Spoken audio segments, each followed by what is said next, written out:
உலக தமிழர்கள் அனைவருக்கும் வணக்கம். திருமூலனுடைய திருமந்திரத்தின் முற்றோதுதலுடைய இரண்டாவது பாடலை இப்போது நாம் பார்க்கலாம். அதாவது இரண்டாவது மந்திரம். போற்றிசைத்து இன்னுயிர் மண்ணும் புனிதனை, நால் திசைக்கும் நல்ல மாதுக்கும் நாதனை, மேல் திசைக்குள் தென் திசைக்கொரு வேந்தனாம், கூற்று உதைத்தானை யான் கூறுகின்றேனே என்று தம் இரண்டாம் பாடலில் கூறுகின்றார். அதாவது மீண்டும் ஒரு முறை கூறுகின்றேன். போற்றிசைத்து இன்னுயிர் மண்ணும் புனிதனை, நால் திசைக்கும் நல்ல மாதுக்கும் நாதனை, மேல் திசைக்குள் தென் திசைக்கொரு வேந்தனாம், கூற்று உதைத்தானை யான் கூறுகின்றேனே என்று தம் இரண்டாவது பாடலில் இறைவனை பற்றி கூறுகின்றார். போற்றிசை தின்னுயிர் மண்ணும் புனிதனை என்றால், உலகில் படைக்கப்பட்ட இன்னுயிர்கள் அனைத்திலும் சூக்குமமாய் கலந்திருக்கக்கூடிய தூய்மையானவனை, அதாவது எல்லா உயிர்களிடத்திலும் உயர்ந்தவன் தாழ்ந்தவன், கல் மண், தாழ்ந்த நிலையில் உள்ள விலங்குகள் உயர்ந்த நிலையில் உள்ள விலங்குகள் என்று ஏற்ற இறக்கம் இல்லாமல் அனைத்து உயிர்களிலும் சூக்குமமாய் கலந்திருக்கக்கூடிய ஒரு ஆற்றல் அந்த இறைவன் என்ற கருத்தை தனது முதல் வரியில் கூறுகின்றார். எல்லா உயிர்களிடத்திலும் இந்த இறைவன் இருக்கின்றான் என்றால் ஏன் தெரிவதில்லை இவர்களுக்கு என்ற ஒரு கருத்து நமக்கு ஆழமாக வெளிப்படலாம். எப்படி என்றால், இந்த ஆணவம், கண்மம், மாயை என்ற மூன்று மாயைகள் நாம் எல்லோரும் கேள்விப்பட்டிருப்போம். இந்த மூன்று மாயைகள் இயல்பான மனிதர்களை மயக்குவிக்கக்கூடிய பொருட்களாக இருக்கின்றன. இந்த மயக்குவிக்கக்கூடிய இந்த மூன்று பொருட்களும் இருக்கும் வரை நாம் நம்மோடு இணைந்திருக்கக்கூடிய, நம்முடனே இணைந்து வாழ்ந்து கொண்டிருக்கக்கூடிய இறைவனை நம்மால் உணர முடியாது. போற்றிசை தின்னுயிர் மண்ணும் புனிதனை, இந்த உயிர்களிலெல்லாம் உறைந்து விளங்கக்கூடிய அந்த புனிதனை என்று இந்த முதல் அடிக்கு பொருளாக விளங்குகின்றது. இரண்டாம் அடி என்னவென்றால், நால் திசைக்கும் நல்ல மாதுக்கும் நாதனை. நான்கு திசை என்றால் நமக்கு எல்லாம் தெரியும், நான்கு திசை. நல்ல மாதுக்கும் நாதனை என்றால், இந்த இடத்தில் உரையாசிரியர்கள் நல்ல மாது என்று சக்தியை குறிப்பிடுகின்றார்கள். அதாவது நான்கு திசைக்கும் மாதுக்கும் தலைவனாக விளங்கக்கூடிய இந்த இறைவன், அதாவது இவற்றை எல்லாம் நல்ல வழியில் இயக்கக்கூடிய அந்த இறைவனை என்று இந்த இடத்தில் பொருள்படும்.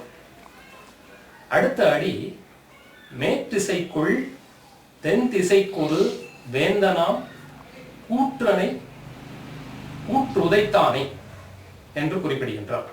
அதாவது மேலே கூறப்படக்கூடிய இந்த நான்கு திசைகளில் தென் திசையின் வேந்தனாக விளங்கக்கூடிய கூற்றினை உதைத்தானே என்று கூறுகின்றார்.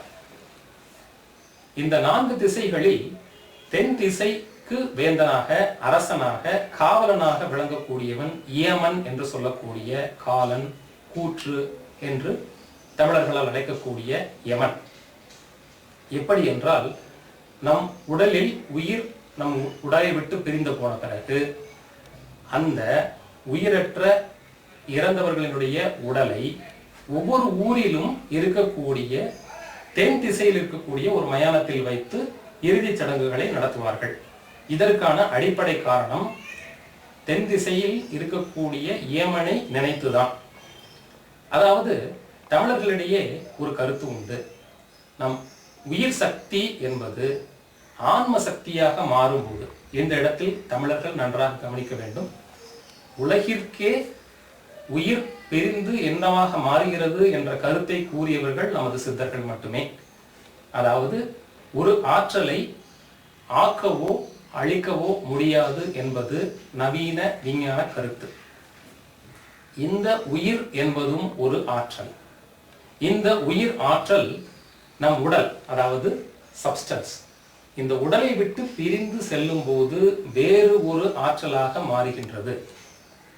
உயிர் சக்தி என்பது வெளியேறும் போது ஆன்ம சக்தியாக மாறி வெளியேறுகின்றது.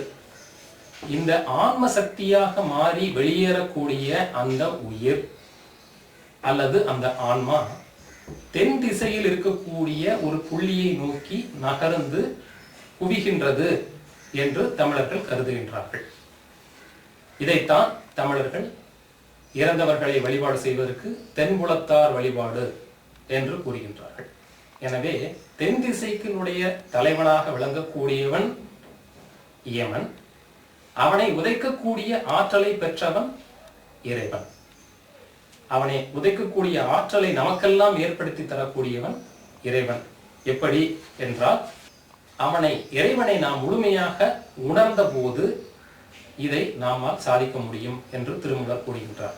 அவர் திருமூலர் பல இடங்களில் கூற்றை உதைக்கக்கூடிய குறி, காலனை வெல்லக்கூடிய கருத்து, சதகோடி ஆண்டுகள் வாழக்கூடிய வழி, பல காலம் அழியாமல் உடலை பாதுகாக்கக்கூடிய வழி என்று திருமந்திரத்தில் முழுமையாக ஆங்காங்கே கருத்துக்களை கூறிக்கொண்டே செல்கின்றார்.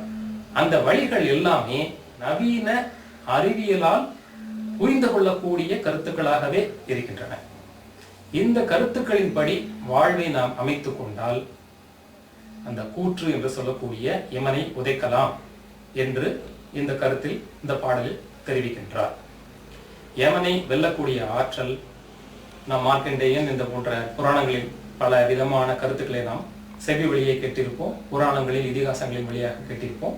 இது எல்லாம் நவீன காலத்தில், இந்த காலத்திலும் அது நடைபெறும் என்பதுதான் திருமூலருடைய கருத்தாக இருக்கின்றது. அதனை இந்த பாடலில் செறிவாக குறிப்பிடுகின்றார். நன்றி, வணக்கம்.